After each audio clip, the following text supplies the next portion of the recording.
Deep fake పై ప్రభుత్వాలు చట్టాలు తీసుకురావాల్సిన అవసరం ఉందన్నారు సినీ నటుడు చిరంజీవి. ప్రత్యేక చట్టాలు తీసుకురాకపోతే మరిన్ని ఇబ్బందులు ఎదుర్కోవాల్సిన పరిస్థితులు ఉంటాయన్నారు. హైదరాబాద్లో జరిగిన యూనిటీ రన్లో పాల్గొన్నారు. పెరుగుతున్న టెక్నాలజీని ఆహ్వానించాలని, కానీ దానితో ముప్పు కూడా ఉంటుందన్నారు. పోలీసు వ్యవస్థ బలంగా ఉందని డీప్ ఫేక్ కు ఎవరూ భయపడాల్సిన అవసరం లేదన్నారు. తాను ఫిర్యాదు చేసిన డీప్ ఫేక్ కేసును సిపి సజ్జనార్ స్వయంగా మానిటరింగ్ చేస్తున్నారన్నారు చిరంజీవి. ఈ విషయంలో డెఫినెట్గా వాళ్ళు ఇప్పటికే చాలా సీరియస్గా తీసుకున్నారు. ఈ విషయంలో డైరెక్ట్గా సజ్జనార్ గారు ఆయన ప్రస్తావించారు.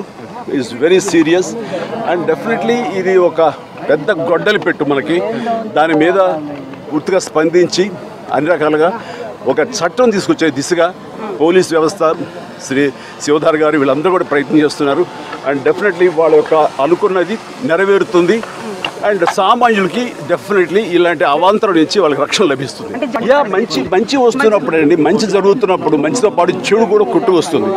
మనం చేయాల్సిన ఫిల్టర్స్ ఏర్పరచుకోవాలి. దానికి మన వ్యవస్థలు ఉన్నాయి. ముఖ్యంగా ప్రధానంగా పోలీస్ వ్యవస్థ ఖచ్చితంగా వాళ్ళు they will do that best to overcome these problems. But we have to welcome the technology, advance technology ఎప్పుడు మనం వెల్కమ్ చేయాలి. ఈ వెల్కమ్ చేసే దాంట్లో బై ప్రోడక్ట్ కొంచెం బ్యాడ్ కూడా వస్తుంది. దాన్ని ఎలా ప్రక్షాళన చేయాలని దాని మీద వాళ్ళు పూర్తి స్థాయి దృష్టి పెట్టారు. దీనికి ప్రభుత్వాలు కూడా సహకరిస్తాయి. వాళ్ళు డెఫినెట్గా అసెంబ్లీలో చట్టాలు తీసుకొస్తారు. వాళ్ళ స్ట్రాంగ్గా ఉంటారు. ఇంక ఇలాంటివి ఆటలు కొనసాగనివి కూడా చేస్తారు.